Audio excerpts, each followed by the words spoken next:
안녕하세요. 딥시코더입니다. 네, 오늘은 프론트엔드 신입으로서 어느 정도 최소한 어느 정도 해야 되는지, 어느 정도 조건을 만족을 해야 되는지 프론트엔드 신입이라고 할 수 있다라고 하는 걸 말씀드리려고 영상을 켜봤어요. 제가 이게 실시간이라서 그 말을 잘 못할 수도 있는데 양해 부탁드립니다. 네, 그래서 먼저 프론트엔드 신입 최소 기준에 대해서 먼저 말씀드리자면, 당연히 다 아시는 그 HTML이랑 CSS, 자바스크립트는 필수적으로 능숙해야 된다고 생각해요. HTML이랑 CSS는 그 웹페이지의 구조랑 스타일을 각각 담당을 하고, 자바스크립트는 동적인 기능을 제공을 하는데, 이 언어들은 프론트엔드 개발의 기본이자 필수라고 생각합니다. 특히 자바스크립트에 대해서 좀 자세히 알아야 된다고 생각을 해요. 프론트엔드 면접을 준비하시다 보면 이 자바스크립트의 동작 원리라든지 어떻게 비동기적으로 동작을 하는 등을 좀 알 수는 있는데, 그 부분을 그냥 단순히 암기하시지 말고 어떻게 이 동작 원리가 이루어지는지에 대해서 명확하게 아신다면 추후에 개발을 하실 때 도움이 많이 되실 거예요.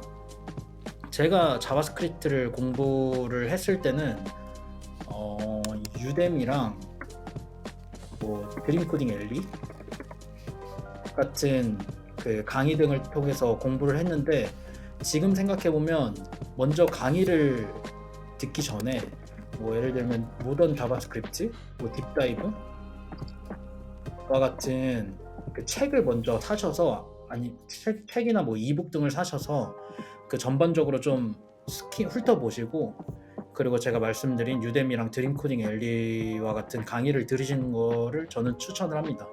왜냐하면 책을 먼저 쭉 보면 개념에 대해서 정확하게는 아니더라도 대략적으로는 알 수 있거든요. 그럼 그 대략적으로 알고 있는 개념들을 통해서 인터넷 강의를 들으시면 확실히 좀 더 잘 와닿으실 거라고 생각이 들어서 이렇게 추천해요. 자바스크립트는 그렇게 하시면 되고, 그 CSS는 다 아시다시피 두 가지로 나눠서 볼 수 있어요. 하나는 CSS인 CSS고, 두 번째는 CSS인 JS예요. CSS인 CSS에는 두 가지가 있는데, 첫 번째는 CSS 모듈, 그리고 두 번째는 CSS 전처리기예요. CSS 모듈에 대해서 먼저 설명드리자면, CSS 모듈이라는 게 CSS를 모듈화해서 사용하는 방식이에요, 말 그대로. 그래서 만약에 CSS 클래스를 생성을 하면 이게 자동으로 그 고유한 유니크한 클래스 네임을 만들어 주기 때문에, 만약에 나중에 클래스 이름을 중복해서 사용을 하더라도 그 고유한 이름 때문에 중복 위험성이 적다는 장점이 있어요. 그리고 CSS 전처리기가 있는데, CSS 전처리기는 다 아시다시피 사스가 대표적으로 있고요. 이 CSS 전처리기라는 게 자신만의 특별한 뭔가 신텍스를 가지고 CSS를 생성하는 프로그램이에요. 그래서 이 CSS의 어떤 문제점을 보완하려고 만들어진 거고, 이 CSS 전처리기를 사용을 하면 반복적으로 사용해야 되는 항목을 변수 아니면 함수로 대체해서 재사용성을 높일 수 있어요. 재사용성을 높일 수 있고, 그리고 중첩이랑 상속을 사용해서 뭔가 구조화된 코드를 유지할 수 있다는 게 큰 장점이라고 생각을 합니다. 네, CSS인 CSS는 여기까지 설명드리고, CSS인 JS는 말 그대로 자바스크립트 코드에서 CSS를 작성하는 방식이에요. 대표적인 CSS JS론 스타일 컴포넌트가 있어요. 그리고 요즘 좀 많이 스타일 컴포넌트 외에도 많이 사용하는 이모션 JS가 있고, 이 스타일 컴포넌트를 예를 들자면 이 JS랑 CSS 사이에서 상수랑 함수를 공유할 수 있고 뭔가 현재 사용 중인 스타일만 돔에 포함시킬 수 있고, 그리고 CSS 모델을 그 다큐멘트 레벨이 아닌 컴포넌트 레벨로 추상화해서 모듈화 시킬 수 있어요. 그래서 그 이 CSS인 CSS랑 CSS인 JS 두 개가 있는데 어떤 거를 써야 되냐 하면 저는 둘 다 대략적으로는 쓸 줄 알아야 된다고 생각을 해요. 왜냐면 제가 회사 몇 군데를 거쳐오면서 그 각각 프로젝트 특성에 따라서 CSS인 CSS를 사용하거나 CSS인 JS를 사용하는 경우가 있어요. 그래서 CSS인 CSS나 JS 다 알 필요는 없지만 하나 정도, 예를 들면 JS에서는 스타일 컴포넌트, CSS에서는 SCS 사스를 아시면 어떤 거를 사용을 해도 좀 쉽게 적응하실 수 있을 거라고 생각을 합니다. 네, 두 번째로 제가 말씀드리고 싶은 거는 프레임워크랑 라이브러리에 익숙해야 된다는 거예요. 다 아시는 React.js 그리고 Vue.js 이렇게 있죠. 뭐 스벨트도 있는데 일단 대표적으로 리액트랑 뷰만 말씀드릴게요. 이 얘네들을 능숙하게 다룰 줄 알아야 되는데 요즘에는 그 npm 트렌드 그런 걸 보면 그 React.js가 Vue.js보다 사용량이 압도적으로 높은 상태예요.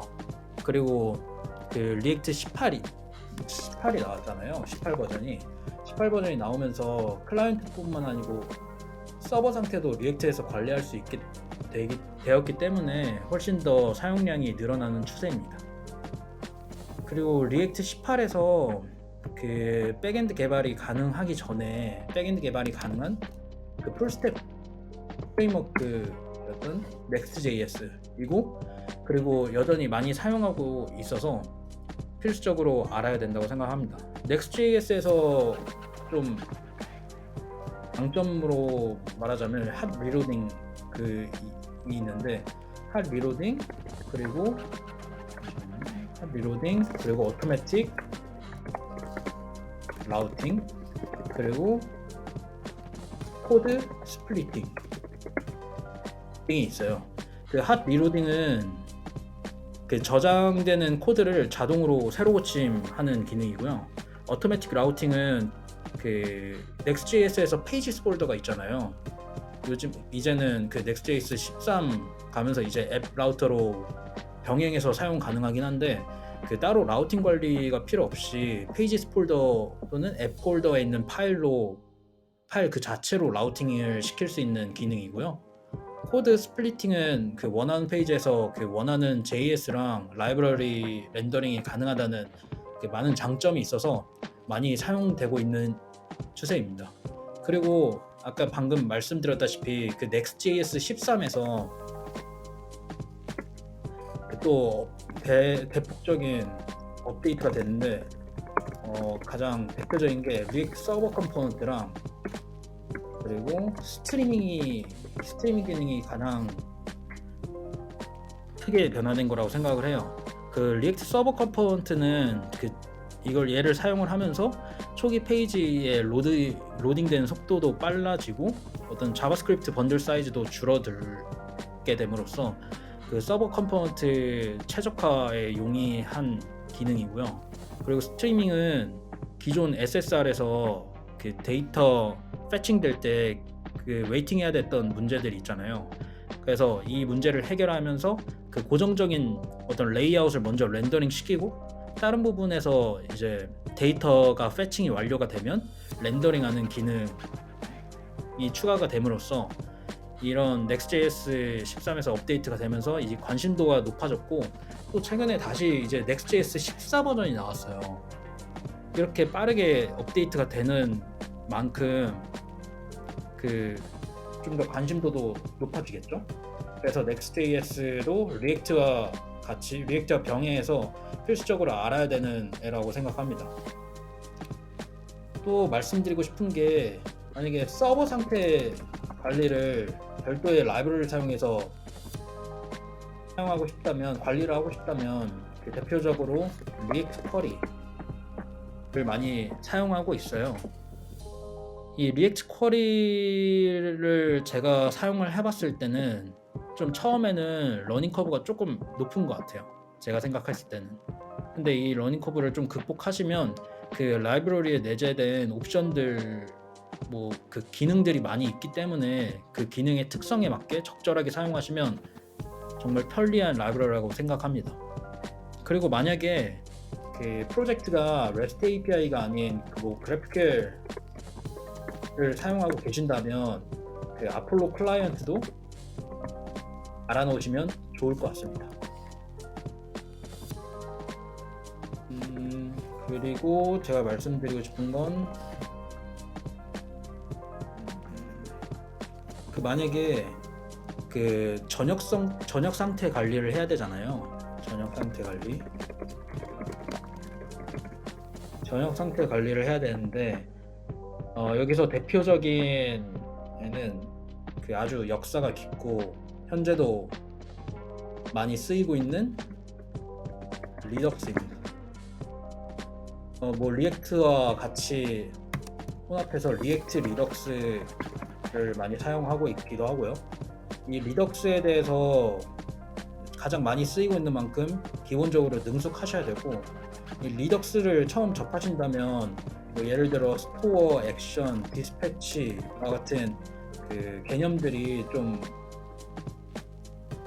익숙하지 않을 거예요. 그래서 좀 알기 쉽지 않을 텐데, 이 처음에 개념을 공부하실 때 이 개념들을 명확하게 이해하고 가는 게 중요하다고 생각해요. 왜냐면 다른 저녁 상태 관리 툴을 쓸 때도 이와 비슷한 프로세스를 따라가고 있는 부분들이 있어서 개념들을 명확하게 알고 가시면 좋을 것 같습니다. 이 리덕스 말고도 리액트에 내장된 컨텍스트 API를 사용할 수 있고요. 그리고 페이스북에서 만든 리코일, 정말 쉽죠. 리코일을 사용하면 저희가 많이 리액트에서 사용하는 유즈 스테이트 있잖아요. 유즈 스테이트와 같은 형식을 이제 리코일에서는 유즈 리코일 스테이트, 이와 같은 비슷한 구조를 따라가고 있어요. 그래서 좀 러닝 커브가 많이 낮은 편입니다. 그리고 마지막으로 말씀드리고 싶은 거는 리코일과 같이 러닝 커브가 많이 낮은 듀스탠드가 있어요. 듀스탠드가 요즘 최근에 많이 인기도가 높아지고 있는데, 이 또한 러닝 커브가 낮아서 인기가 높아지고 있는 추세고, 만약에 사용을 해보신다면 확실히 리덕스에 비해서는 훨씬 접하기 쉬울 거예요.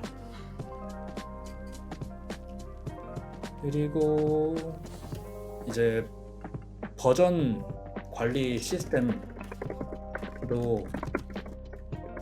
익숙하셔야 되는데, 이 버전 관리 시스템 중에서 가장 대표적인 게 기시인데, 이 기세에 대해서 명확하게 이해하셔야지 나중에 협업을 하실 때 몇 배의 효과가 나올 거라고 생각을 하고, 만약 개념에 대해서 잘 모르신다고 하면 git 버전 관리라고 구글링 하시면 자료들이 많이 나와 있으니까 참고하시길 바랍니다.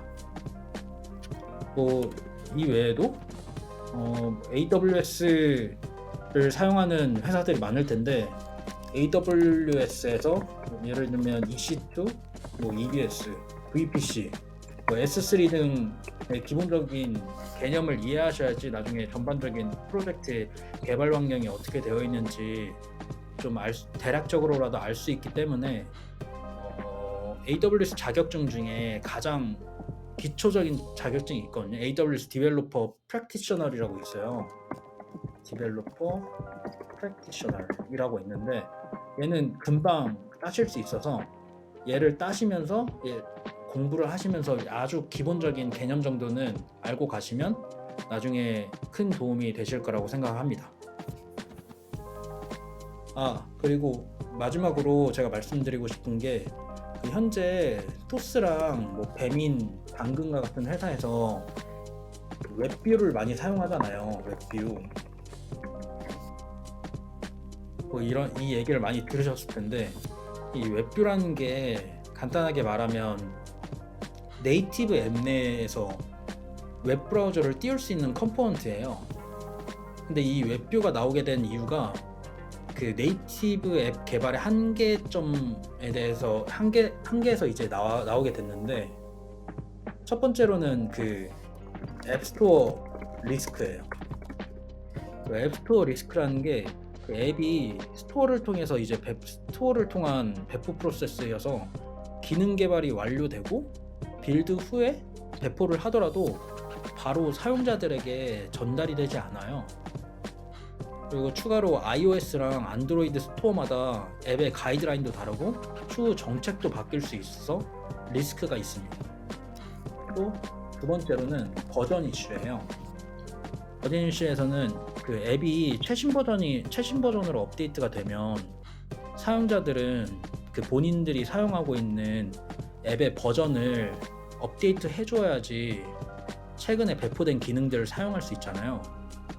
그래서 만약 사용하던 앱이 있는데 너무 자주 업데이트하러 간다면 사용자는 정말 짜증 나겠죠?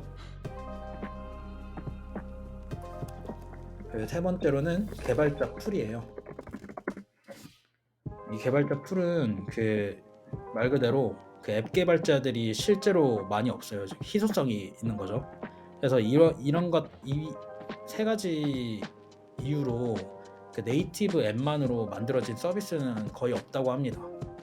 그래서 웹뷰를 사용해야 되는 이유는 뭐냐?